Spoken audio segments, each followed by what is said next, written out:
Good morning, Kahal Kadosh. Beruchim Abayim to everybody. Today, Wednesday, the 20th of Kislev, corresponding to the 24th day of November. Today's class, graciously sponsored by Isaac and Sylvia Shina for the beracha to their children, Daniel and Jen. They will be blessed with Zera Shel Kayama. May be health, may be blessed with descendants, Be'ezat Hashem, to raise them in the beautiful way of Torah Mitzvot and Ma'asim Tovim.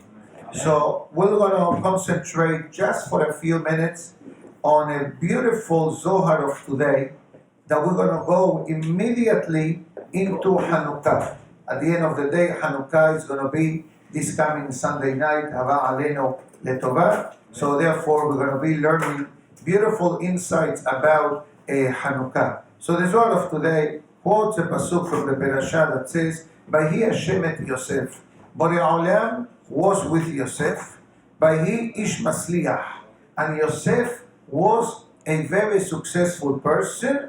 Vayhi bebet adonav Misri, while he was dwelling in the house of Potiphar. Dwelling in this case means Yosef, as we know, history tells us that he was appointed like the concierge, let's call them, or the manager of the palace of Potiphar, and everything that Yosef did had great aslaha.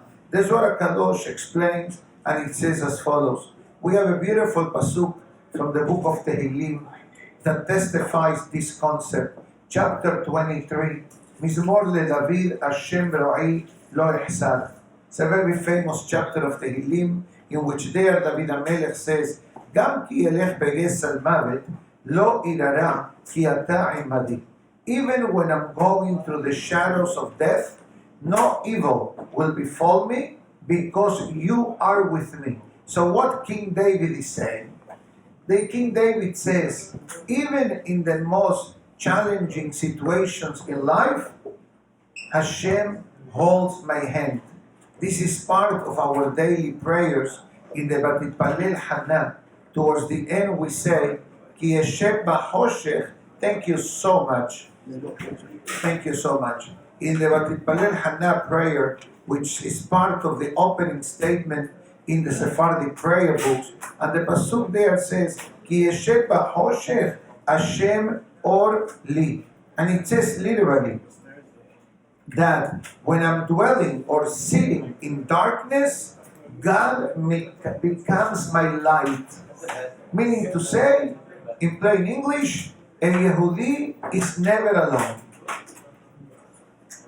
David HaMelech says it. We got it from the Palel Hana, a source of different pesukim, but most of them from the book of Shmuel HaNavi. Now, remember, actually I may have said this in another class, not here, but in a different class. You know, actually I said it here too.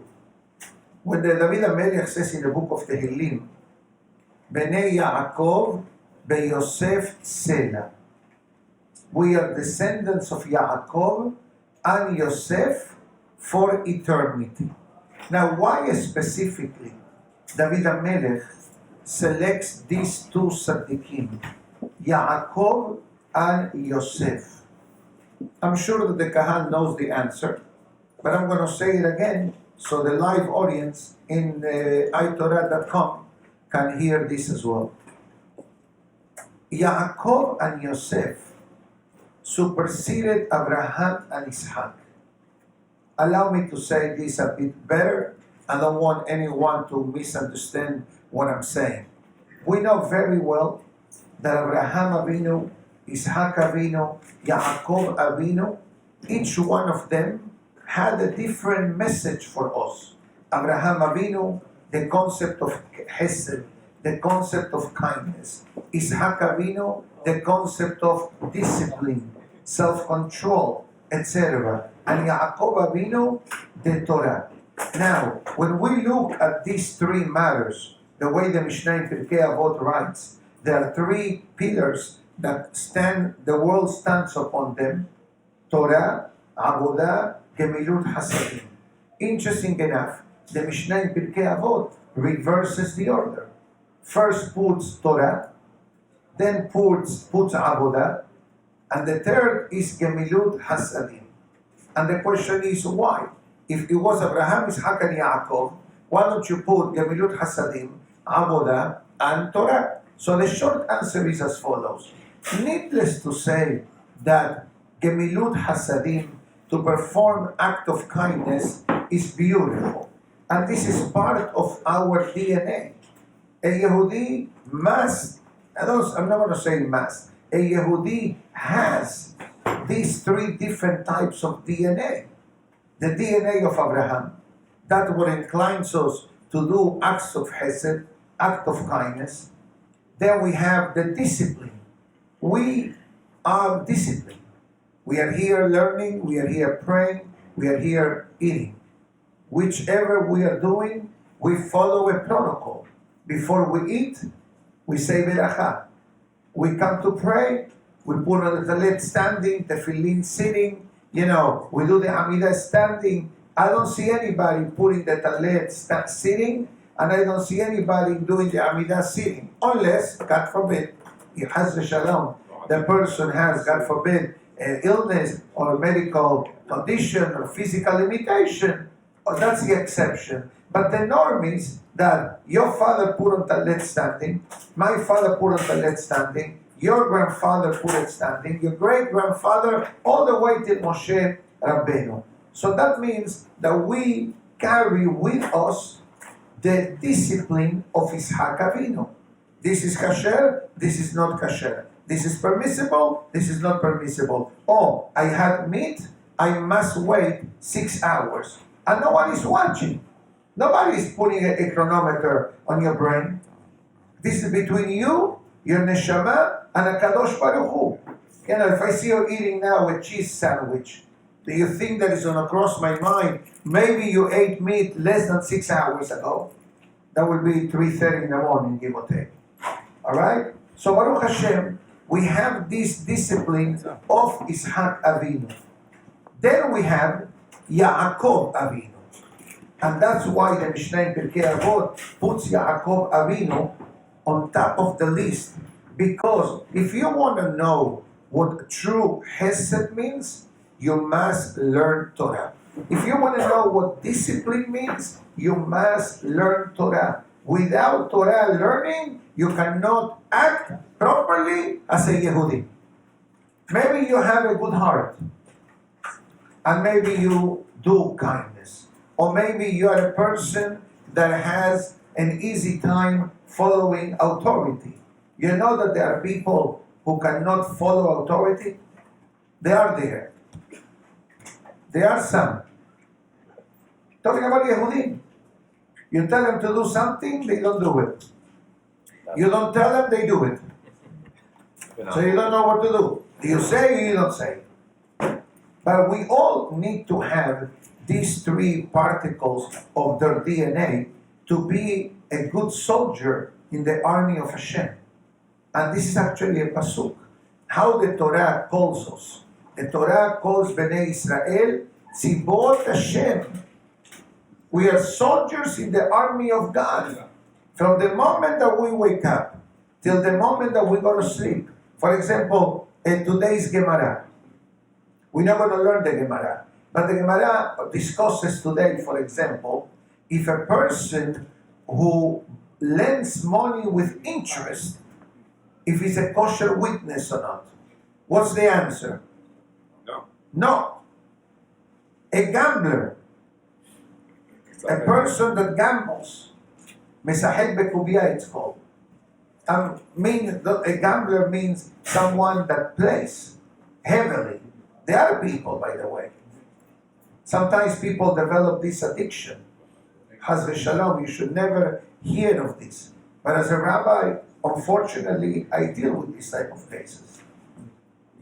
I don't do only weddings. I think I told you this the other day. Or bar mitzvahs, or brit milah.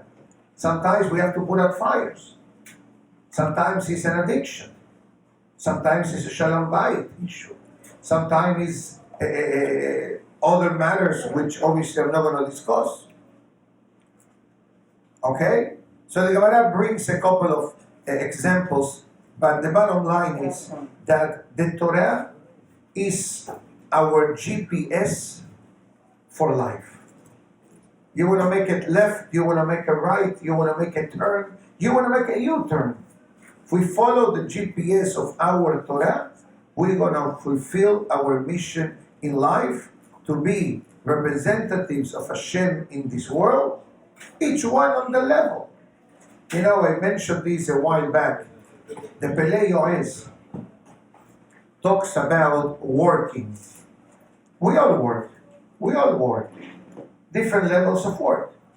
Now, but what does he say? He says, the first Gemara question that it says, Nasata benatata be'emuna. Rule number one for success in business, to be honest. So says the Puede, there is a formula, beautiful message he says. There is a formula that a person can be working and learning Torah simultaneously. So how do you do that? Either you work, or you learn. I guarantee you that if you try to open up a Torah book in your office, a customer will come in to bother you. No, I cannot guarantee you that he's going to buy, but the Yesterday is going to make sure to send you something. Okay? It's a great formula, by the way. But you know what the Faige says? That a person who comes to work after praying with a minyan, learning a few minutes of Torah, and having a bit of breakfast, because like Torah learning is important, breakfast is important.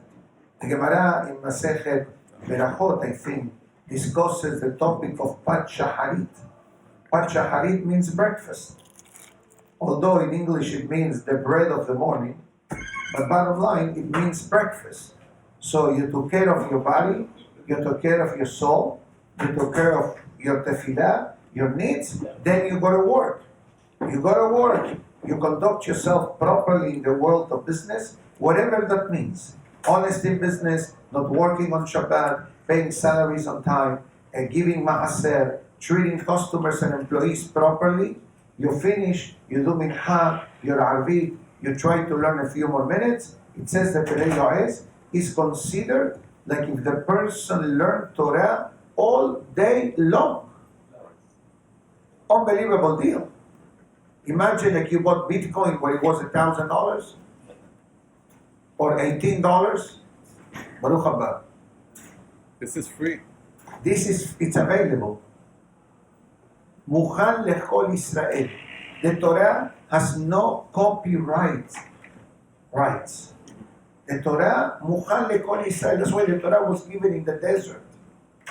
Like the desert, no one claims ownership and anybody wants to take it or nobody wants to take it. The same thing with the Torah. The Torah is available. You want to take the Torah, come to the class here, go to the correo upstairs, come in the morning, come in the afternoon. The possibilities and opportunities are given to the person. But it says the Puede that when a person conducts themselves properly in their business world, it's considered like if the person is learning Torah all day. Why? Because you are activating the Torah in the world of business. Let's clarify. To activate the Torah while we are learning doesn't take much effort. You are here. You are learning. You are eating, you are listening, I'm talking, khalas. The challenge is behind these doors. When we leave the building, we leave the synagogue, we leave our home, and we go now into the work field. And that's where things do happen. Sometimes good, sometimes more challenging, which is what brings us now to Yosef. Remember yesterday I mentioned that it was very challenging for Yosef to remain Yosef. You know, many people come to spend time with us, right? Now, especially this long weekend, okay, Thanksgiving weekend, whatever you call it, and people do come and stay. Why people come here? Besides the synagogue. And the rabbi. and the rabbi. I didn't say that. You said it. Chazak u'baruch. I'm very good. Why people come this part of town? Yes. Because everything that they need to take care of the spiritual needs, it's provided for. You want kosher food? Bechavod. You want a mikveh? Bechavod. You want minyan, early minyan, late minyan, super early minyan, super late minyan? Chavod. I'm not only talking about Aventura, Florida, but I'm a salesman. So I'm pitching Aventura. But let's be honest, the entire South Florida spectrum, Baruch Hashem is growing tremendously and makes it very comfortable. You can travel for a few days off, you can travel for vacation, and your spiritual needs are being met, are being fulfilled. Unbelievable, mini Gan Eden. But let's travel back to the time of Yosef HaSaddik. You think that Yosef HaSaddik had access to the Safra Synagogue? Or iTorah.com? Or a nice breakfast? Maybe he had breakfast, but we don't even know what did he have for breakfast. But he had nothing. And yet the Zohar HaKadosh says, HaKadosh Baruch Hu hold the hand of Yosef HaSaddik, because Yosef HaSaddik, which is not easy today, but I'm telling you what the Zohar says, that he had these barriers of protection, not allowing the challenges of the environment where he lived at to affect his life. And the question is, where this came from? The Zohar HaKadosh says, the Torah that Yosef HaSaddik learned with his father. And now we are able to understand, in part, why the Mishnah in Pirkei Avot says, Torah, Avodah, Gemilut, Hasadim, Yaacob, Ishaq, and Abraham. And let me repeat again, I don't want anyone, God forbid, to misunderstood what I'm saying or what I said before. Chas v'shalom, we're not minimizing the greatness of Abraham. The opposite. Ehad ya Abraham. Abraham was unique in the world. The Navi calls Abraham Zera Abraham Ohavi. Abraham was called beloved by HaKadosh Baruch Hu. We need Abraham. We need Ishaq. But we also need Yaacob. And it says in the books of Musar that many times the Yetzer Hara says to the person, you don't have to learn Torah. You do so much hesed. You do so much hesed that you don't need to learn Torah. You know what I know the truth answer is? He's lying. You can do hesed from now till Mashiach comes. But all that hesed that you do is outwardly, is for others. What about for you? What about hesed for yourself? Well, you don't need hesed? You don't need kindness? The only difference is that the hesed for the neshama is Torah learning. Or a person that devotes a lot of time praying. That's beautiful. Pray. But for the prayer to be powerful and meaningful, it requires Torah learning. And now we are able to understand why David HaMelech calls us Yosefim. Bnei Yaakov beYosef Sara. It says because the formula of Yaakov and Yosef is the formula that we need to survive the times prior to Mashiach's arrival. Believe me, the world is in a chaotic state. We agree on that? 10 years ago, we thought that we were in a chaotic state. 10 years later, what do we say? I wish it was like it was 10 years ago. Right? But it's actually a pasuk in the Torah. No, the pasuk says, "Baboker tomar mi yiten erev, u'ba'erev tomar mi yiten boker." It says, "Will come a time prior to Mashiach's arrival that when the daytime comes, the person says, oh, I wish it was like last night. And when the nighttime comes, oh, I wish it was like it was in the morning." Yani, we're going to see a rapid deterioration of the world in many areas. Forget about the cost of a container from China to America. How much is it today? 22,000. 22,000. Remember when it was 3,000? Wow, 3 times of that. remember? Or 5,000, It dropped.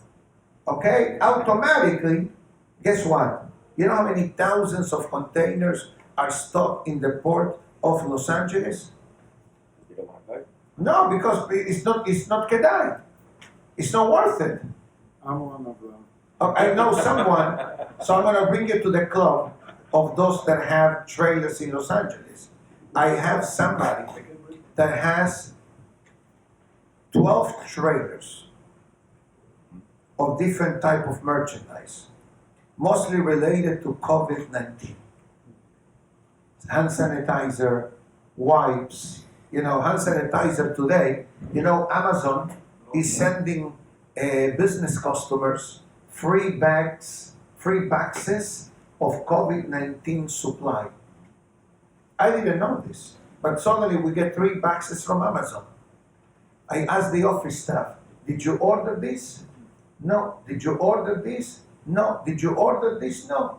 And guess what? They are sending non-profits at least, free items, aprons, masks, hand washing sanitizers, disposable wipes, whatever. We have no idea how much we have. Why? I asked this fellow from the trailers, say, I don't understand. Why don't you take them? He says, because to bring them, the trailers from Los Angeles to Miami, I don't know how much it will cost each trailer. A lot. A lot, right? Imagine that. And he says, and what do? He says, I need to get rid of them. But EPA regulations requires a certain way of disposing of all these chemical matters. Let's give it away. So in English they say, nishtahin or nishtahel. He said, if you bring them, kaddish, because nobody's going to pay you the cost after getting stock and paying rental on the warehouse. Again, don't call me Rabbi, give me the guy's number. I have a customer. I'm not in the world of business, but if you're interested, you want to help another Jew and you want to overpay, talk to me. Because to cover the cost, it will be something abnormal today when things are, crazy. That's one. Politically speaking, that's a whole different show. In Israel, the politics, the religion, the reforms coming up in Israel, God forbid, all these are darkening the surroundings that we are living in a spiritual perspective. How I'm not sure if this is attributed to the Baal Tanya or the Baal Shem Tov, one of the Hasidic masters that says that a person cannot be oblivious of the things that are happening around them.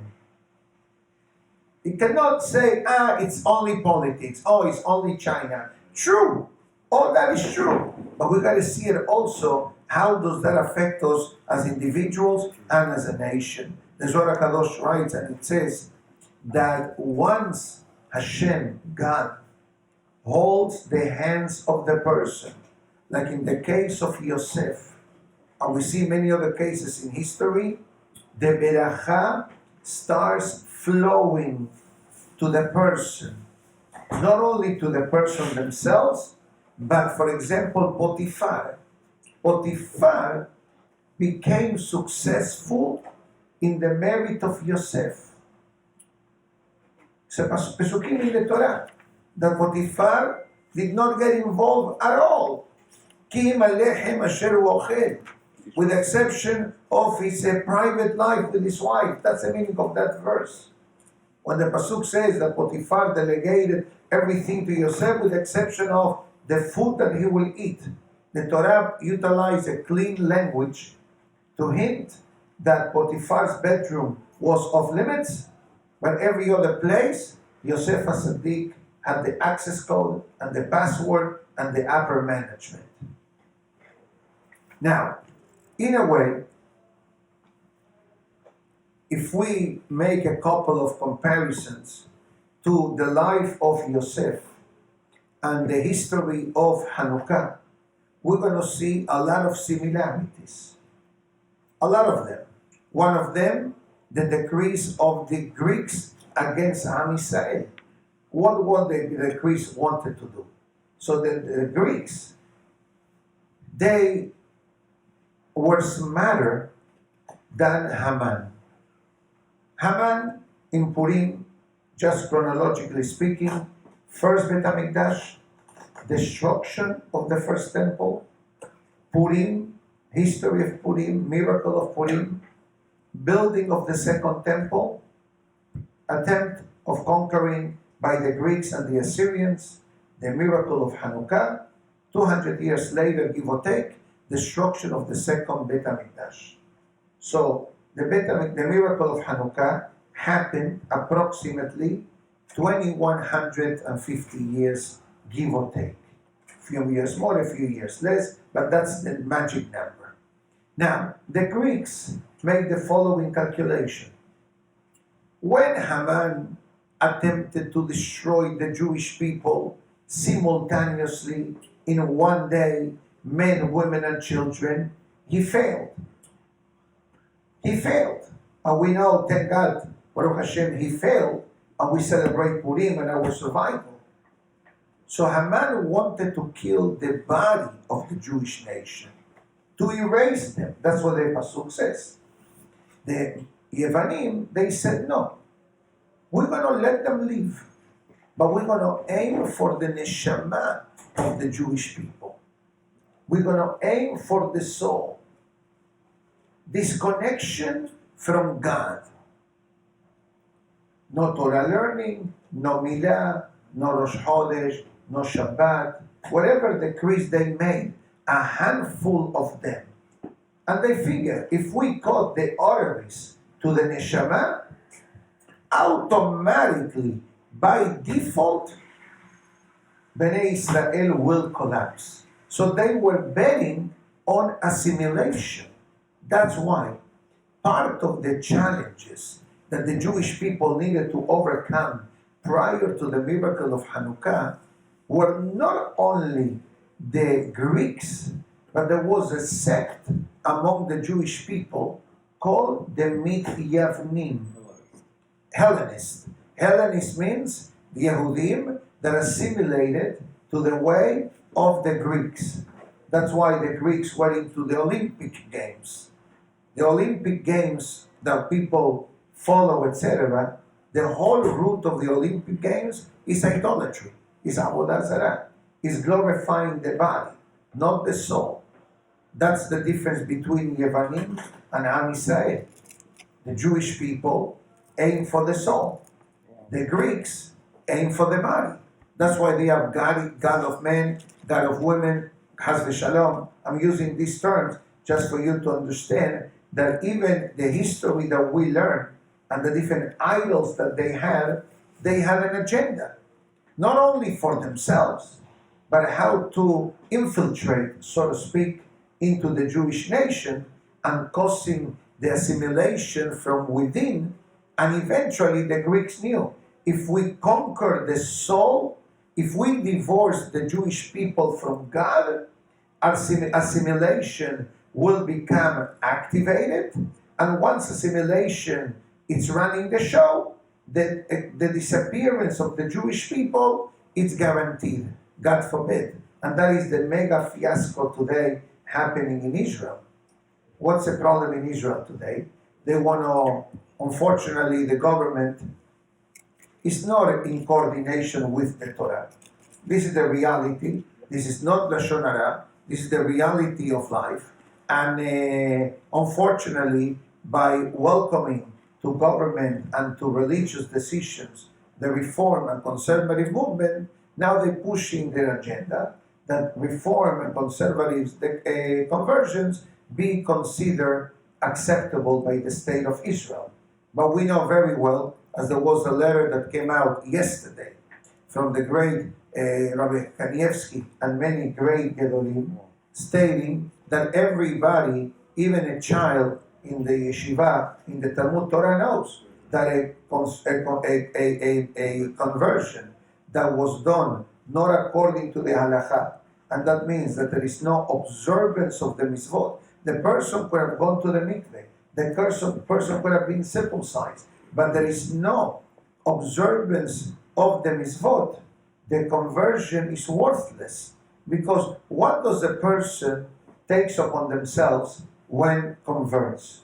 You know, in the Syrian world, which is part of it, our synagogue, the word conversion doesn't exist. We have an edict, we have a takana enacted several years back in which created a fence of spiritual protection for the Syrian community, I like to say worldwide, especially in the Americas, North, South, and Central America. Now, many people are not in favor of it, and many people perhaps don't understand it. But let's see it now from the rabbinate, chief rabbinate of Israel. If the chief rabbinate of Israel is forced to recognize the reform and conservative conversions, guess what?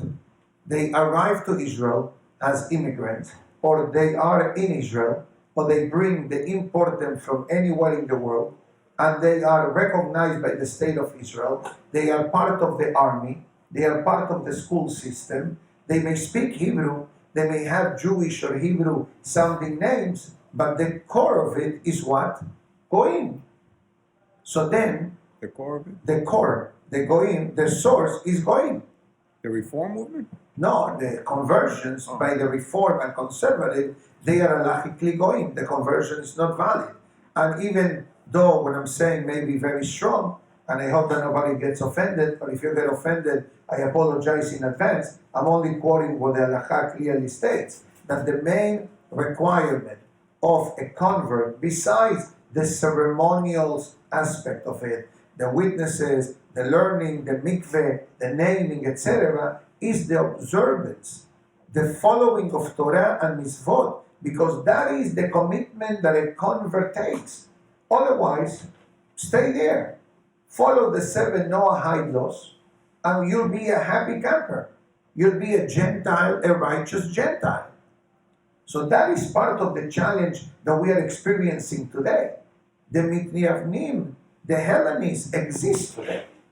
Don't think that because we are in the 21st century and we're recording live with technology, automatically that problem disappeared. The opposite. The problem is now that assimilation is happening without threat. In the time of the Greeks, there were decrees. If you don't do this, we execute you. Mandates, there were edicts against the Jewish people. Today, assimilation doesn't need the Greeks.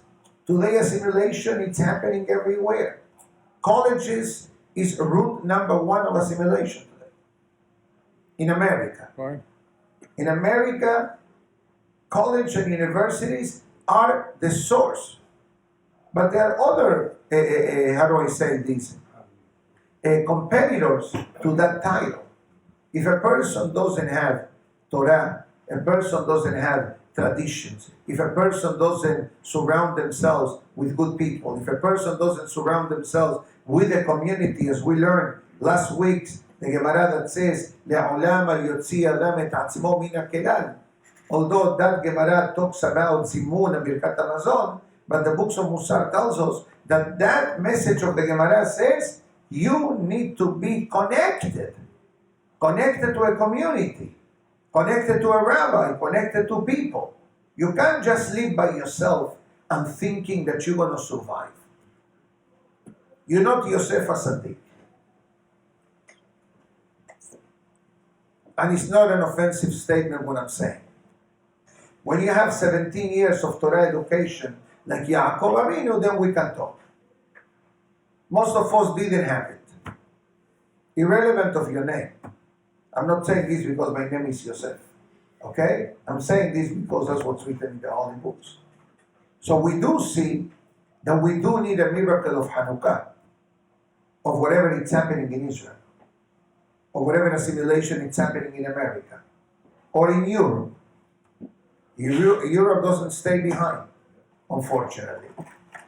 South America depends which country, which communities.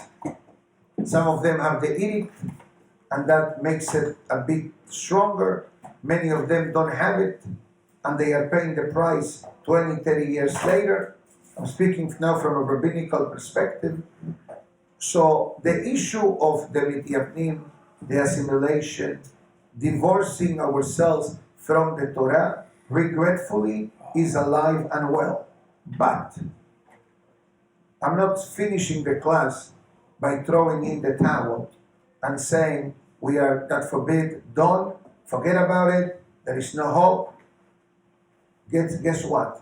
Prior to the miracle of Hanukkah, the threat was clear. It was clear. The threat against Bnei Israel was clear. But we needed a handful of people to become renegades. That's what the Hashmonaim were. How many Hashmonaim were there? Do you know? 5 or 6. A handful. The sons of Matityahu Kohen Gadol. Correct? And then there were a couple of yeshiva students. I think the maximum amount of followers that they had was, give or take, 200. And they were able to defeat the mighty Greek Empire. Why? Because it wasn't a battle of the battlefield. It was a war of the spirit. It was a war against the neshama. And we, as Yehudim, we know how to fight the spiritual war. Because we have the tools. We have the tools. We have the tools called the Torah. We have the tools called the Hachamim. We have the tools called the previous generations. As we said to somebody the other day, somebody asked me for a question about a case. I said, pick up the phone. I wasn't allowed to call this fellow because he hears a word rabbi and he hangs up. Unfortunately. Not from here, but I was asked to go to the rescue. And I said to this person, you're going to be making the phone call. So why me, Rabbi? I said, because you're the one who brought me this case to me. So that means that you know the person and you care about the person. I said, but I need your help. I said, not a problem. I'm going to pray for you. I'm going to pray that you are successful in your mission. I said, let me know when you're going to call this guy. In South America, by the way. Non-affiliated. Non-affiliated. So he says, what do I say to him? I said to him that, he knows that he's a Jew. He loves Israel. He loves to give charity. And he fasts in Yom Kippur. This is his connection to Judaism. No Shabbat, no Kashrut, no Yom Tov, no Tefillin, nothing. These are his 3 connections. Fasting in Kippur, helping the needy, and loving the land of Israel. I said, perfect, I don't need more than that. I need less even. What does it mean less, Haz v'shalom? That as long, as they say in the name of the great Rabbi Yisrael of Salant, as long as the flame, as long as the candle is lit, there is what to work with. What does it mean? If you tell me that he has nothing, so to break that orla, to break the scab of the neshama, you need to call in the reinforcements. But once that there is some ray of hope, call it Kippur, call it Israel, helping the needy, there is what to work. So he asked me, okay, what do I say to this fellow? So I told him to do the following. And I don't know the end of the story, but I do know one thing, that the phone call that he made shook the neshama of the person. What did he say?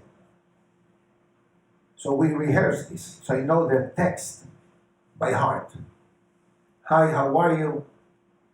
I would have loved to call you to congratulate you on your upcoming wedding. But as a Jew, I cannot congratulate you when you're going to marry a Gentile.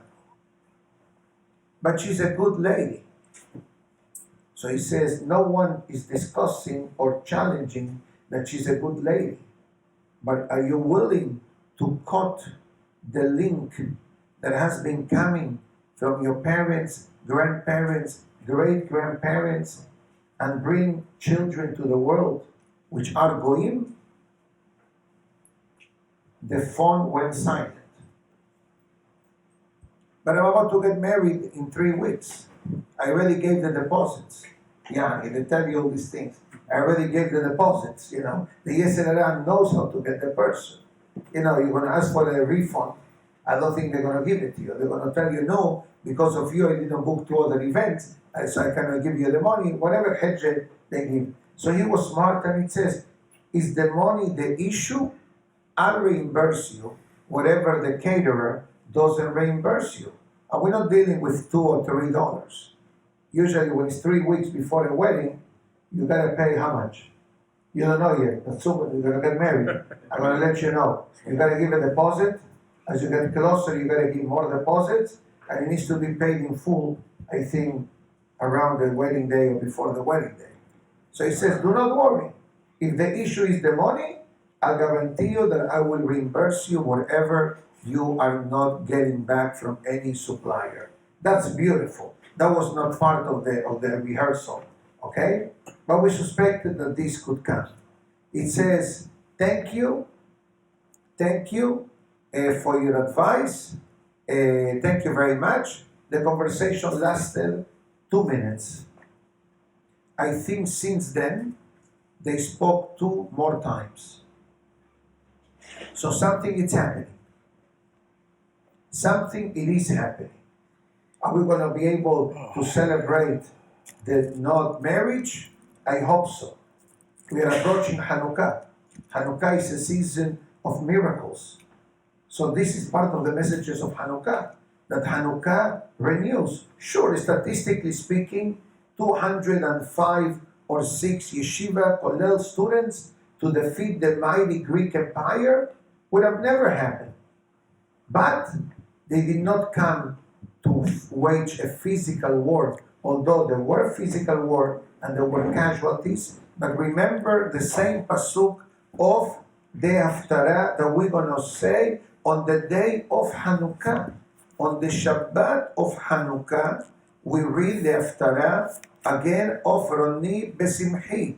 And you know what there the Haftarah says? Lo b'chayil velo b'koach, right here. Kim beruhi amar Hashem sevakot. The wars are not won by power and by might, but my spirit, Hashem says. So this pasuk refers not only that the victory of the Jewish people, and Baruch Hashem, in our modern day history, how many victories Israel experienced in the modern days? Many. Now, how? We were against millions upon millions of enemies. How were we able to defeat them?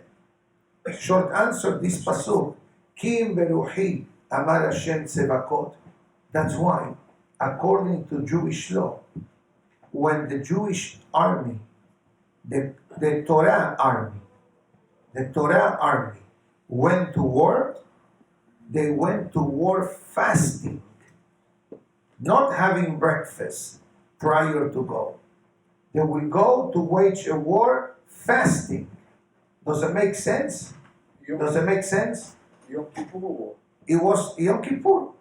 But I'm not referring to that. That was one case in history. I'm talking about the book of the Nevi'im. Right? Yeshua and Shaul and Yonatan. They fasted. Prior to go to war, they will go to war ta'anit. Why? So the miracle happens. Because if a person goes to war after having a good breakfast and they win the war, what do you think it crosses their mind? Kohi be'osem yadi. My might, my strength, my power. So we went to fasting as a Kippur, mini Kippur day, and that's why, according to Torah law, who were the soldiers of Israel? The Tzaddikim. Only. Not the strongest warrior or the best sniper, Maybe they had all of the above, but a qualification to become a soldier in the Torah army was Sadiq. And that's why the Torah writes that a person that has fear should go back home. Who doesn't have fear when they go to work? It's normal. But the Torah tells us that the fear is activated by the lack of connection with HaKadosh Baruch Hu. Remember the other day we discussed da'aga, why a person worries.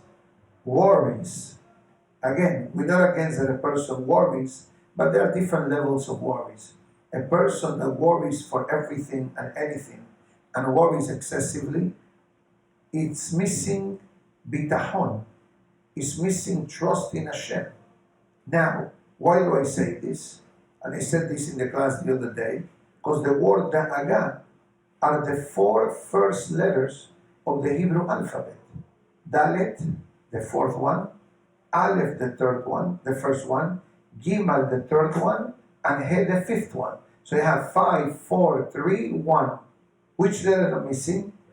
The bet of bitachon. If a person has trust and emunah in Hashem, your fears will diminish. What do you think? Yosef HaSadiq wasn't afraid in Egypt? Of course he was afraid. But that fear, it wasn't the fear that we have. It was a fear of not sinning. He wanted to make sure that he remained holy and pure. And we all know the happy ending of the story. That Baruch Hashem Yosef was able to remain healthy, alive and well, physically and spiritually as well. Before I finish, I'd like to say something about Hannuka proper that I said in the Minyan. I saw it and I said to myself, I'm going to share it with the audience because it's something very, very, very powerful. Let me find it. I know it by heart, but I'm going to tell you verbatim what it says. Just 1 second.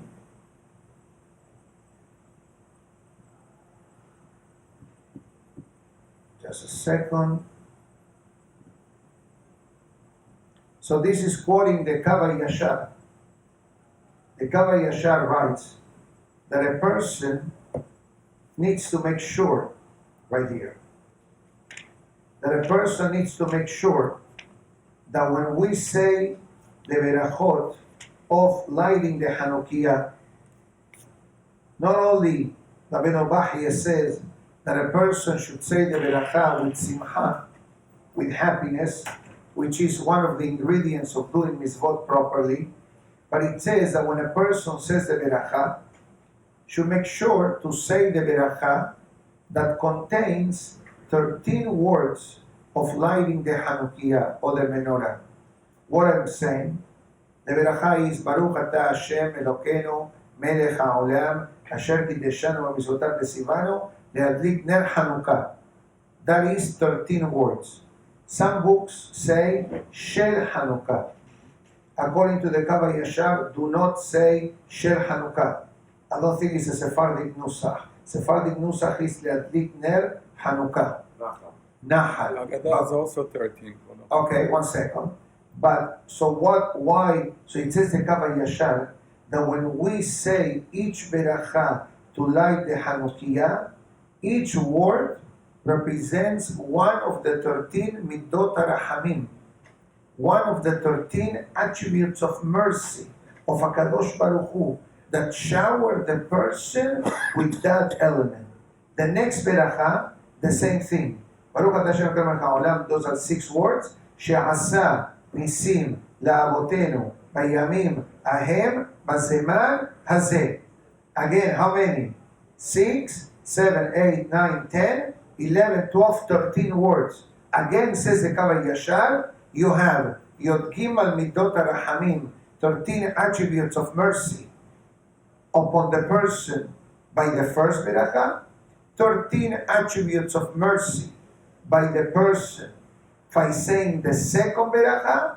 So collectively he says we have Shem Yod Ke Vav Ke Pores Alav. It says the name of Hashem that delivers compassion and benevolence to the person is spread on the person and his family during the moment of lighting the Hanukkiah. I found this to be a very, very, very beautiful Hidush by the great Kava Yashar. There is more good things coming our way. So B'ezrat Hashem, starting now, we're going to concentrate more on beautiful insights of the celebration of Hanukkah. Although pertaining to the reform movement, how do Yeah. you compare it to us as being Orthodox?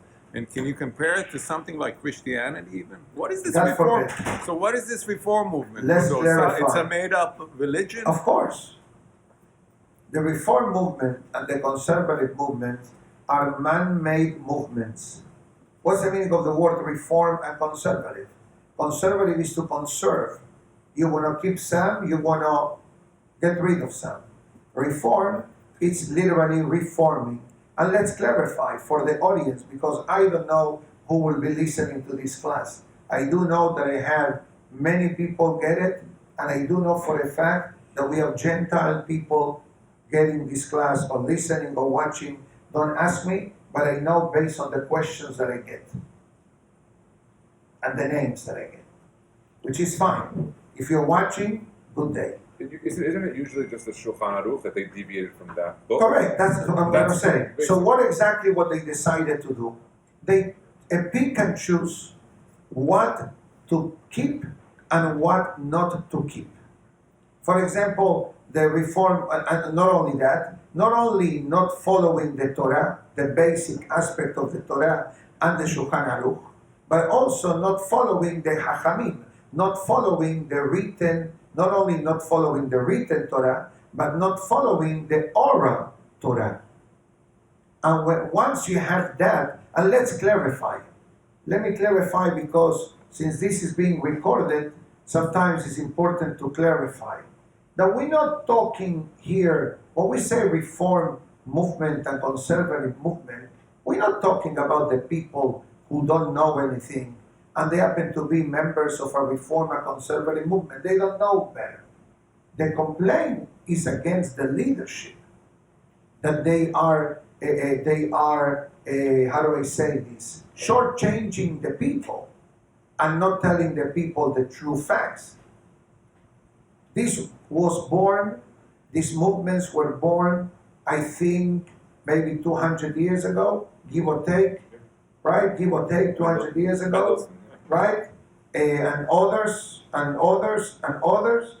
without going into details now, because that's not the story.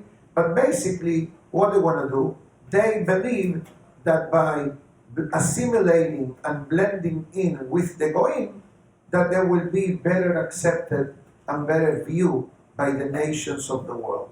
But we know very, very, very, very well that that is not a recipe for survival.